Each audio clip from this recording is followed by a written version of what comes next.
crime. The DOJ and FBI have now concluded there was no Jeffrey Epstein client list.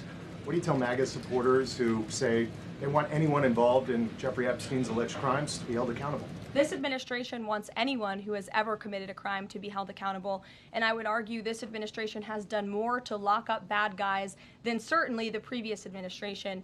And the Trump administration is committed to truth and to transparency. That's why the Attorney General and the FBI Director pledged at the President's direction to do an exhaustive review of all of the files related to Jeffrey Epstein's crimes and his death.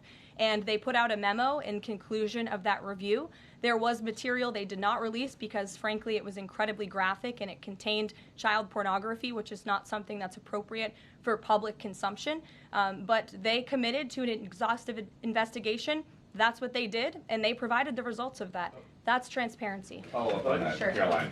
Okay, so the FBI looks at the circumstances surrounding the death of Jeffrey Epstein.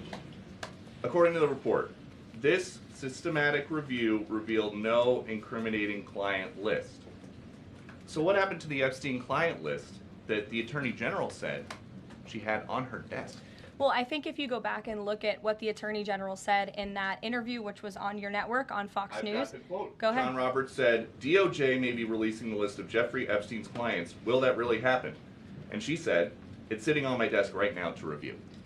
Yes, she was saying the entirety of all of the paperwork, all of the paper in relation to Jeffrey Epstein's crimes. That's what the Attorney General was referring to, and I'll let her speak for that. But again, when it comes to the FBI and the Department of Justice, they are more than committed to ensuring that bad people are put behind bars.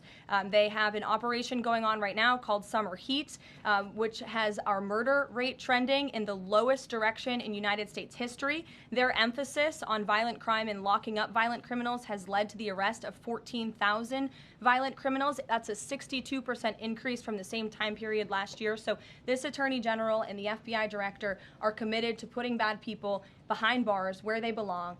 They promised an exhaustive review. That's what they did. For any further details, I would refer you to the Department of Justice.